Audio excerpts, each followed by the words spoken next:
Right up there. You and you. Would you come down here for just a minute? Very good. Here they come. There we go. Let's give them a There we go. One of you stand over here. One of you stand over here. We're going to do the trick, but first, let me ask, your name is? John. John. Thank you, John. And yours? Brian. Brian, would you pull on this end, John? Brian, show everybody if it's a good piece of rope. Is it all right? We'll do the trick now. I sit in the chair. Let me take the rope, please. First it goes around and underneath my knees. You're here close, John. You can see it does go under, doesn't it? Yeah. Good. Now, this is your end over here, Brian. Get a good grip. Is there room for 2 hands? Get 2 hands on it. 2 hands, John. Kind of squat down so everybody can see better. That's it. Pull straight away. Bear down. Get it tight. Really get it good and tight. Pull hard, John. Now, the wrists together. Hands like this. Bring the rope up around the top. Come right around. Where the ends come together, tie a knot right up there on the top. Go ahead, John. You tie the knot. Give Brian back his end. Take your end, Brian. Pull it in tight. Pull it real tight. Tighter. Tighter. Really. Now, put a finger on the first part of the knot. He has a finger on it, John. Tie another knot on top. Watch out for the finger. Hold on to it, Brian. Pull it tight. Make sure. That's it. Put another one in so it isn't going to slip. That's it. Then if you have a little rope left over, John, tie a nice, neat bow right up on top so we can see the knot. Everybody knows that I'm supposed to try to get out of the rope. Now, before I try to get out, would you make sure you've done a good job, John Brian? See if the knot's going to slip. Pull on the knot. Pull my hands apart. See if they're really close together. Push on my knees. See if I'm holding any slack. Check the rope where you can't see it. Under my hands, around the bottom. Make sure that it really looks all right. Check it good, John. That's it. Make sure. Does it look all right, John? Yeah. Brian? Yeah. Would you say it appears to be on securely? It appears to be on securely. It's exactly what I'd say. Now, I'm supposed to try to get out. Would you do me a favor, Brian? Hanging over the back of the chair is a black scarf. Pick it up, shake it out like a big towel. See how big it is. Then spread it out across my lap. Lay it right down. That's the idea. Undercover the scarf, I begin to work my way free. Try to get the scarf over the middle, Brian, right over. Like that. That's it. Take it off, Brian. Now, when we do the trick, would you cover it up again, Brian? That's it. Just stay right there, but move back just a little bit. Just a little bit. Stay in close here, Brian. Stay right in close. Take it off again. Take it off. We're about ready. Take a look at it, John. Take it closely. Now, would you cover it up again, Brian? I'm going to try to work myself free and a set time limit of 5 seconds. 5 seconds. Take it off, Brian. Just 5? We're having fun, John. Brian, let's see how fast we can do the trick. This time, when you cover up the knot with the scarf, Brian, everybody get ready and count to 3 real fast. Here we go. Cover it up, Brian. 1.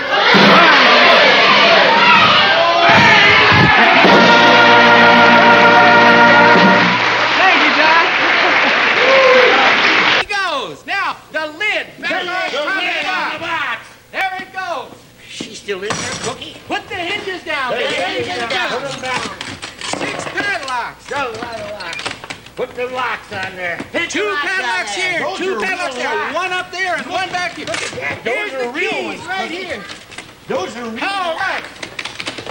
I'm locking mine really tight. Boy, too. mine is really, these are really locks. Up on the red cover. Up Around on the the box. red cover. Okay. Okay, up she goes. All right. Here it goes. I got mine really Good. Now, Cookie, Bozo, stand back here. Watch Stand careful. Here's how we tie up the box. Okay. Go up the side. There we go. Go through the hole.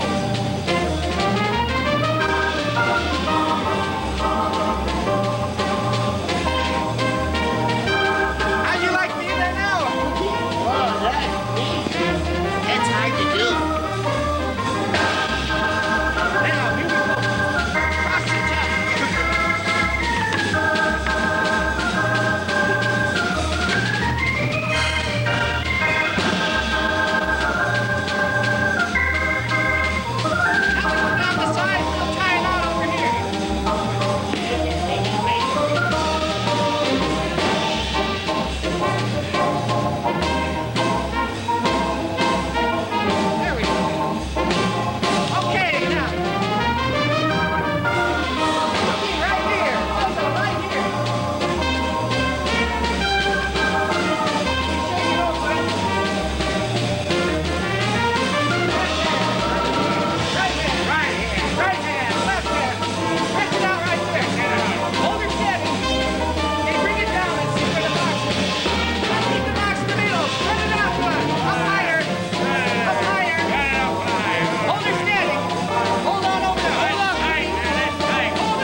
Take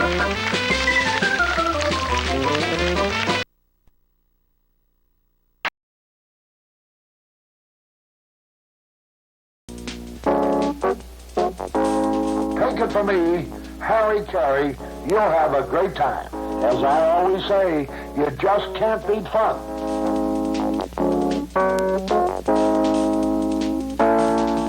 Get ready for a potpourri of creative talk and entertaining guests discussing today's news events and issues on all the local level. For the next half hour, here's Len.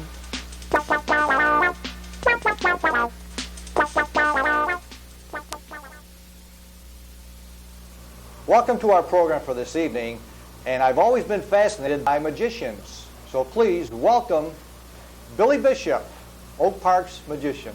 Bill, welcome to our program. Oh, thank you, Len.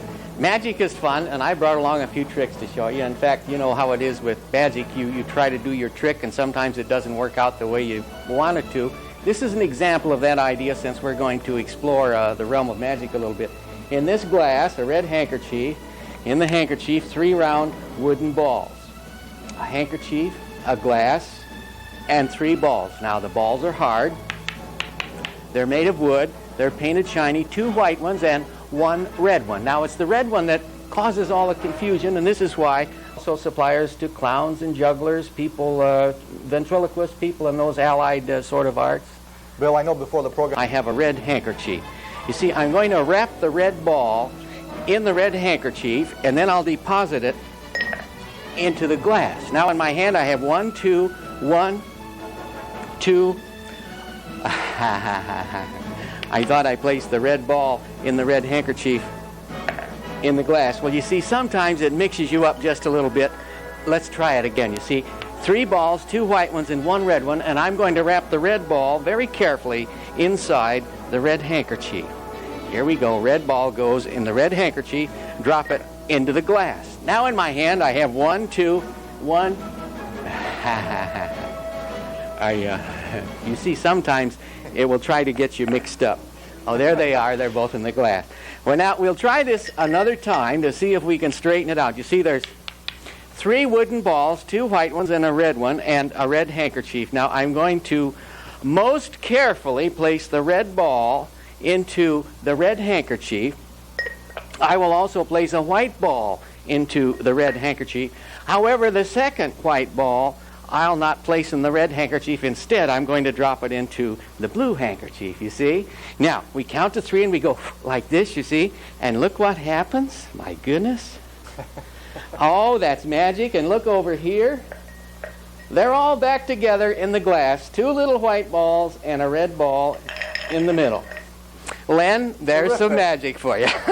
Stop, Bill. That's Okay. terrific. And I enjoy it, and I appreciate that because I can hear all the clinks as they go into the glass, and you surprised me. Well, it sounds fair and square, right? What is it about magic that fascinates me? I can't describe what the fascination is for me, but what is it for you being a performer? Well, being a performer, you get to be a little bit of a ham. That's part of it. And I think every fella, and nowadays, and in olden days too, girls enjoyed magic for maybe a brief span of interest. The puzzlement of it, the interest of it, the novelty. And if you get hooked a little more than the next fella or happen to be lucky enough to learn a few tricks, pretty soon you're into the performing part. But getting back to your question, I define magic as grown-up show and tell. It's a chance to demonstrate something and be a leader, so to speak, and present something for a group and command their attention and kind of have fun doing it. And you also developed this as a means of support, too, have you not? Yes, I have, Because you do have a magic shop, and it's located in the Oak Park area. And what you do is you sell, and do you teach as well? Yes, we sell magic tricks, routines, books, and we teach whole classes. And we are all... You told me a little bit about your military career, but how long have you been performing magic now? Since I was about 9 or 10 years old. And I learned a couple little tricks. That's about 30 years ago, right? Yeah, at least. Add on a few, yes. And you mentioned that there's very few women that are magicians, but I happen to know that your wife also helps you in performing. But does she do the various tricks as well, or does she just help you along? She can do some magic tricks on her own, but she prefers not to, being the shy one of the family. But we used to do an act, and of course we still do make appearances. We've made a couple this past few days. I'm sure that's a lot of fun participating for audiences like Lee. Now, we know that you were in the military, but when did you decide to make magic a career? And was that a difficult decision? No, I don't think so. I came up the... Billy Bishop Manan was our billing name, and she was my partner. We did tricks all over the country and places like Alaska and Canada and many, many places for a number of years. Bill, I know back during the vaudeville days, performances such as yours were very popular, but do you have an outlet like that anymore in performing? That's a problem to all novelty acts in the variety field. There aren't enough places to work anymore. And nowadays, entertainment sort of centers itself in the area of music, and that's fine entertainment, but the novelty act doesn't really have a stage anymore. So you have to do it mostly for various organizations or groups and clubs and such like that. But it still can be fun because you are performing live in front of an audience. That's true. And speaking of performing, how about doing something else for us before we find out a little bit more about your career and what else Okay, let's you do? try another bit of magic. I'm going to move this glass off of my stand here and put it over here. Why don't you make everything disappear? That's what people say. If it's any good, why make it count for something, right? Oh, that's just a free trick I didn't count on. Okay, here's a large scarf. I'll count. There's one. Here's another one. That makes two. This is also educational. There's another one. That makes three. I'll put three over here, and I'll try to keep it moving. You see, now three more. These three I'll tie together with knots here at the corners like this, the first knot. This is one of my favorite routines. I might mention I had the pleasure, I should say privilege, of having performed this very same bit of magic before 4 presidents. 4 presidents. It was at the foot of Mount Rushmore in South Dakota. I was waiting for the punchline. Had to be something, didn't it? Right. Okay, one more knot, and we'll have these scarves all hooked together into a long string held by 2 knots, and there they are. Here are the 2 knots. Now, I'll hold them out. Knots. You they can are see legitimate them. knots. Okay, they're kind of like a square knotty. I'll roll these up, and I'm going to ask you to be the custodian for these handkerchiefs, all right? Okay, fine. You have 3 large scarves. We have 3 over here on the table, and I'm in the center. Now, here are the first 3. Your 3 are knotted together. I'm going to remove those knots by magic. A bold statement. Watch. The first knot. The second knot. I shall bring them across, and one at a time I shall lodge them into the single scarves. 1, 2. You see, we now have the knotted scarves over here. Now, this is going to be frustrating if these are all untied because... Well, here are the knots, right? Because he did it right in front of my eyes. Take a look at the scarves, look for those knots, count the scarves, and see if they're really gone. You be the one. I don't even feel the knots. I'll be darned. Do you have 3 separate scarves? Bill, you don't know how frustrating this is because I was actually watching you real close. Well, you know, this is often frustrating to me, too, because here are 3 scarves, and over here we have 3 more scarves. We're right back at the beginning. All we have is 6 scarves and no knots at all, which kind of proves that the whole thing has been a waste of time. Terrific. Bill, is it true that the hand is quicker than the eye? Sometimes it is, but more usually in that instance it's not it was true. Because I really was paying close attention. I did see those, and that is just amazing. And I know you are a gifted performer. In fact, you performed not too long ago because we have a photograph here where you performed for Lee Phillip. What was the occasion of this one? Well, this was just a short time ago. Lee Phillip is the general chairman of the Salvation Army Donut Day, which was held in June of this year. And they wanted a way to dramatize the donut, and so I was invited down to Channel 2, and we did some tricks. One of them was making a little donut float there with Lee in the picture. The way of being an amateur magician and finding out that the Rotary Club or the Kiwanis would pay me a $5 bill to put on my show, which was maybe 10 or 15 minutes of tricks. And that was a very, very wonderful experience. And then I found out that I could get a little bit more money, and I got better at it, and I originated a couple of tricks that were rather successful, and that kind of shot me into it. So you come up with your own tricks then, too? Some of them, Because I know a lot of magicians, they purchase their tricks, and then they become very proficient at it. Yes. But is it difficult to come up with a trick of your own, and how do you decide it? Just by experimenting? Or? Well, I guess you'd have to say it's partly being lucky, but you begin on a premise that exists, a principle of magic, and you build a plot or a magic idea on that theme, and then you dress it up with some presentation, and then you've got a new trick. Because if you go back to the basics of magic, there's only about 7 actual premises of magic, like things changing places, things disappearing, things appearing, changing sizes, changing color, things like that. And that's about it. You've just about done it. You mentioned you became fascinated with magic as a youngster, and I guess this is one of your first performances. You had to buy a tuxedo and get all the... That's White Tie and Tails. That's very classy.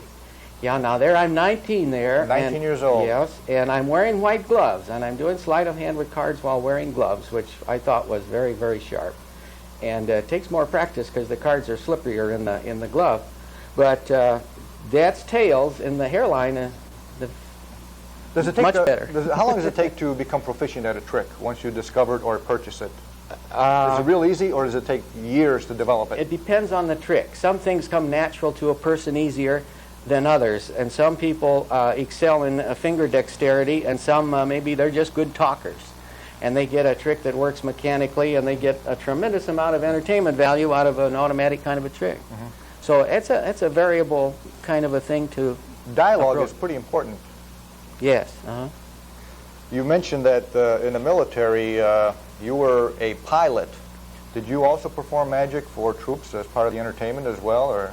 I did some in the early days when I was in the service. Now that picture, I'm a pilot. I'm standing in front of a P-38 photo reconnaissance plane that was designated the F-5 was its model. It was a Lockheed Lightning airplane, and it was stripped down of weight, had no guns in it. If you can see the little square windows in the fuselage over my left hand there, that's inside that nose of the airplane are cameras. And we would fly to places and take pictures and return with our pictures, and that was our total mission. But I did perform quite a few shows when I was in the military, but as I got into the war, less and less. Were GIs great audiences? The best. Yeah, they were great. And you also performed for natives, too, as well, right? Where's this picture taken? That was taken in a little village off of Biak Island off of New Guinea, and Sador was the name of the village. Now, you can see how impressed they are by magic. The little fella in the down front center there is more interested in the guy with the camera than he is in me showing off with the deck. I guess magic is popular the world over, not only in this country. It's kind of a universal hobby. And there are international conventions of magic, and there's different countries that hold conventions, and the best things from each country kind of drift across back and forth. Here's a trophy that I'm sure you received for performing some kind of magic. Is there competition between magicians? Yes, there is. At all the major conventions, this was a joint convention of the Pacific Coast Association of Magicians and the International Alliance of Magicians, held in Reno in 1947. I was, I think, 24 then. That trophy was sort of what they call the sweepstakes trophy. It was for showmanship and general excellence, no particular category. And I was lucky to get that because there's a lot of fine magicians at the convention. Can you perform something else for us? Sure. And we could possibly talk at the same time. I'm just fascinated by it. In fact, I might even consider doing this as a hobby. Who cares about talking? Well, here, I've got something here with ropes, and they show up real nice. Here's a piece of rope about this long. Here's another piece of rope this long. And here's another piece of rope that's only this long. And the strange thing about these 3 ropes is that if I hold them side by side in this manner, they gradually begin to look like they're the same size. Are they gradually beginning to look like they're the same size? No. Not yet. Well, perhaps it's too gradual. I'll have to speed it up. Now, you see, the problem, these ends are together, but it's the bottom ends that are really not together. So I'm going to move some bottom ends up so they're next to the top ends. I'll bring that one up. Another one. There's 5 ends are up. Now all 6 ends are up. Now it begins to look like they're, but not quite, you see. Right. You see, it's because I'm not holding them correctly. I should be holding 3 ends over here side by side, 3 ends over here side by side, and then truly I would be holding 1 piece of rope this size, 2 pieces of rope this size, and the 3rd piece of rope would be this size. And it didn't go up your sleeve, did it? No, it didn't go up my sleeve. Now, you need some ropes to do this. What you need is you need a rope about this size. You need a rope about this size.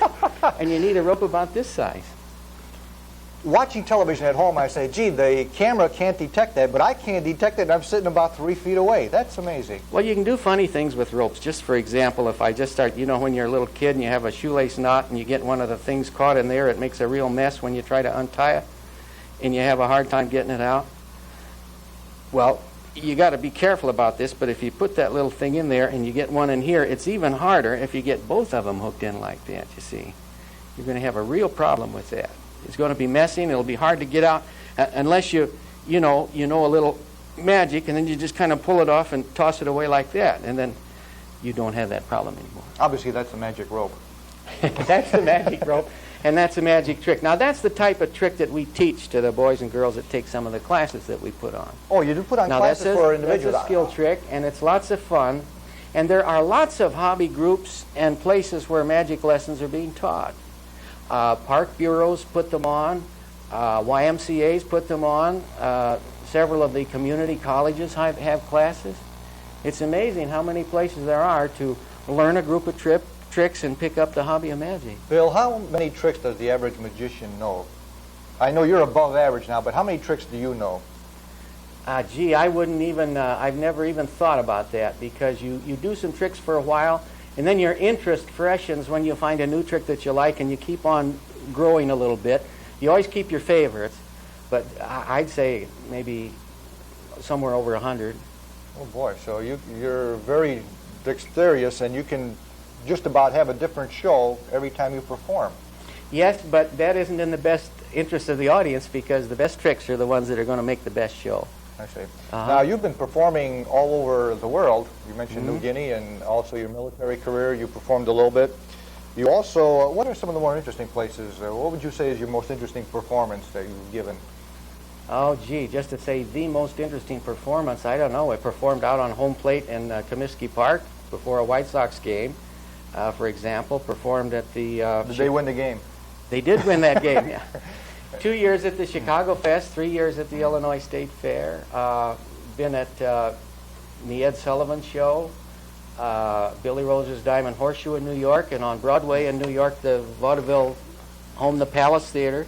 That was a great one, exciting engagement. That must be fun, right? And this is a, what do you call this, a bill? That's the bill, the lineup of talent. At the RKO Palace. RKO Palace. This is in New York. Broadway, New York. And that was fun. Was that considered the big time?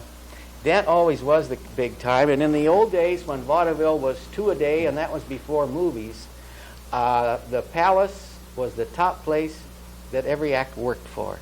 And they were all big names. Now there's a picture of my first minute and my first show when I walked out on the Palace stage.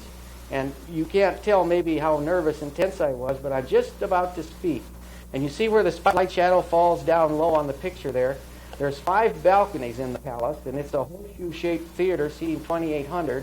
It was built in the days before microphones, so everyone was rather close. But look at the high angle of that spotlight shooting down on the performer. Right. What an interesting stage. Bill, when you're performing for a group that large and you make a mistake or a trick doesn't work, what happens? Do you fall apart? Do you have something, a way of recovering, or is that a secret? No, it's not a secret, and I think the only secret to learn is that it really doesn't matter if a trick comes apart. The audience enjoys saying that I was there the night when this happened. You remember when something didn't work right? They saw something choice that they know wasn't a part of the regular show. So they've had a special treat. Now the performer, when he's young and he's just getting started, he's a neophyte, he's going to be terribly upset by this faux pas. Right. But as you get older, you realize, well, what the heck, you're going to strike out once in a while, just like any Our audience is forgiving? Yes, and they're more comfortable if you relax and don't care about it. But if you show pain and nervousness and crisis, why, then you make the audience uncomfortable. So the best thing is just to forget it or say, hey, how'd you like that? Let's try again. Let's do another one, you know? Obviously, you're not nervous and you're very comfortable in doing this. Can you show us something else? Yeah, I've got some cards out here. Let's try something with the cards. Are card tricks easy to learn? Yes, they are.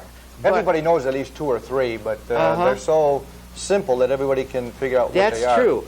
But there's such a wide range of card tricks. You can find some that are so hard you can't do them with weeks of practice. I'm going to show you one that we sell in the shop just to show you how simple and easy a card trick can be. Can you get in close on this because we'll be working right down here. Okay. Now there's an 8 of diamonds. I'm going to put that on the little black mat, and I'll put an 8 of diamonds on top.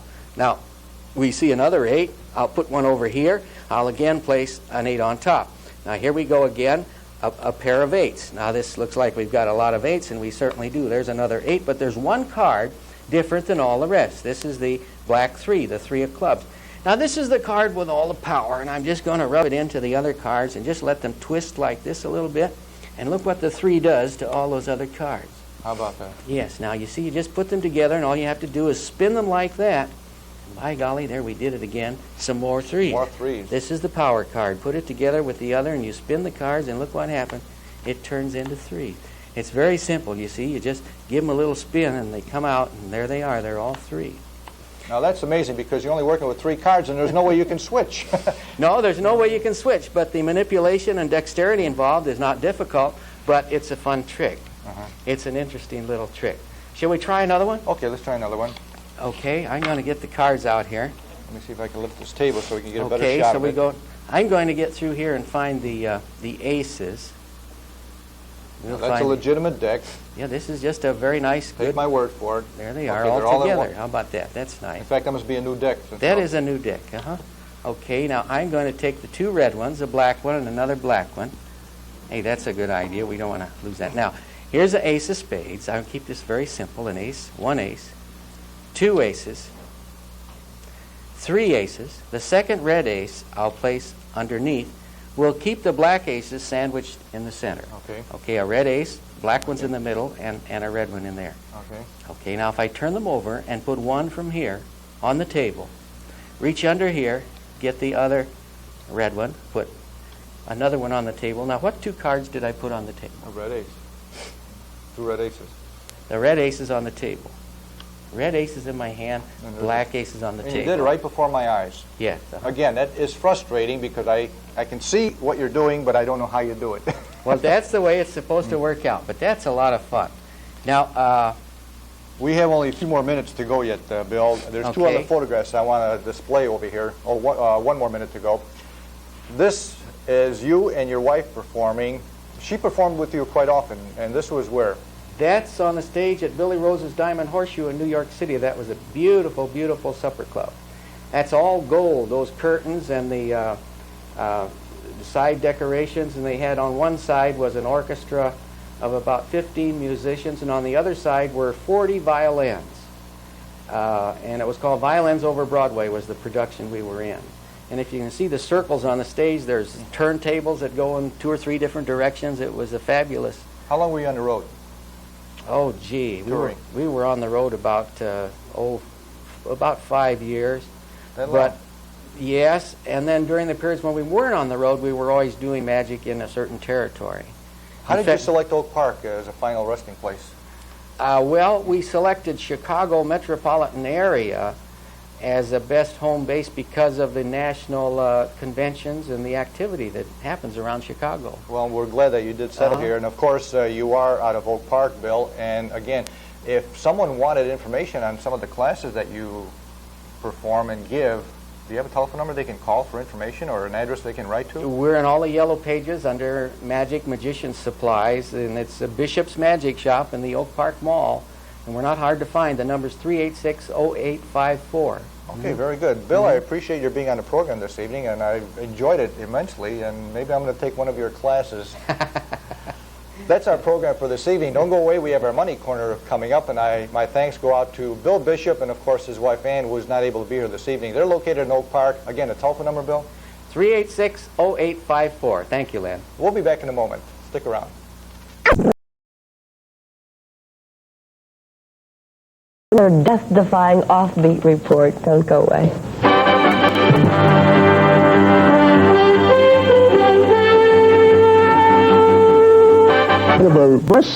Sexism like to escape. Well, Pat Collins has found a man who escapes for a living, just like the great Houdini. And he found this man, only he lives nearby in Oak Park.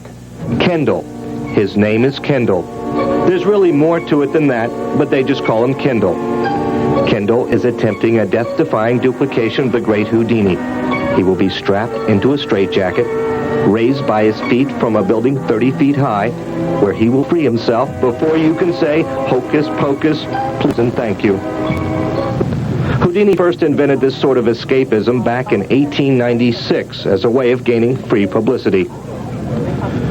It still works. A silver dollar. 2 silver dollars. This show was orchestrated by magician Billy Bishop, who did it as a way to celebrate the first anniversary of his magic shop in the Oak Park Mall. It's the illusion and it's the mystery, but it's also the puzzlement of it. Like, how can that happen? You know, when you see something that you understand shouldn't happen the way it's presented, you know that underneath what you're looking at, there's some kind of a secret that may be subtle that's being withheld. So therein lies the challenge. How can that happen? Do you give secrets away? No, we sell them. Meanwhile, back on the ropes, the great Kendall is maneuvered into a position where he will try and extricate himself. I want to do something that normal people just do. Like back in the 60s before long hair was fashionable. I was the oddball on the block. I had long hair. When everybody started getting long hair, I cut mine off. So I just want to do something different. In these scientific times where almost all of life's mysteries have been diagnosed in diagram, magic, even in its simplest form, has a way of bringing back the unknown into our life. Now quiet, please, as Kendall Great tries not to become Kendall the Dead.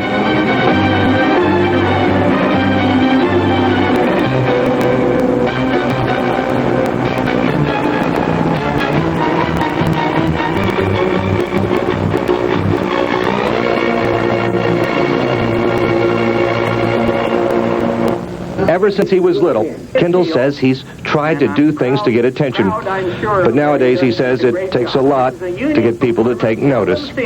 I'm Pat Collins for the Eyewitness News magazine. Finally, it's April 1st, you know, the one-day closet pranksters can come out and let the rest of us have it. It's also a busy business day for one shop in Oak Park. Barry Burnson reports. We were waiting for the proprietor of Billy Bishop's Magic and Trick Shop in the Oak Park Mall. Easy to pick Billy out of the crowd. He's the guy walking the imaginary dog, the guy with the joy buzzer. Inside the shop today, kids were buying gags to play on their parents. Ann Bishop showed them the old snake in the can trick, and then the old foaming ballpoint pen. Ann and Billy go back quite some time. They did a magic act together at the end of the vaudeville days. Billy takes April Fool's Day very seriously. This is very high quality candy. You bite into it, you chew it, it's delicious, and after 4 or 5 chews, the flavor begins to change. It's garlic, it's salty, it's terrible. There's an old classic there that's good. You remember the bang matches? Sure. You take the match out and you light it, and you're going to light your cigarette. Hey! It did it, it banged. That's a cigarette. The French call April Fool's Day Poisson d'Avril, the fish of April. This goes way back, but you can't beat it for fun. You put it under a cushion. I did it again, and somebody got a surprise. The famous whoopee cushion and the rubber chicken. Yeah, you can use, where would you use a rubber chicken, Bill? Well, I tell you, it's a special gift for a friend. The Hindus call their fooling day the Feast of Holi and celebrate it on March 31st. Hey, you remember this one? Sure. A good old glass of there's just water, a nice clear plain liquid in there, and you have a little drink and dribbles down the right onto your lapel. My goodness,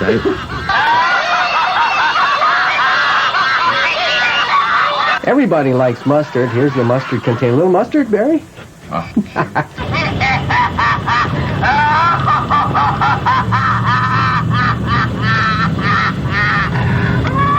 Barry Burnson, Channel 5 News. That's it. Have a good weekend. We'll see you.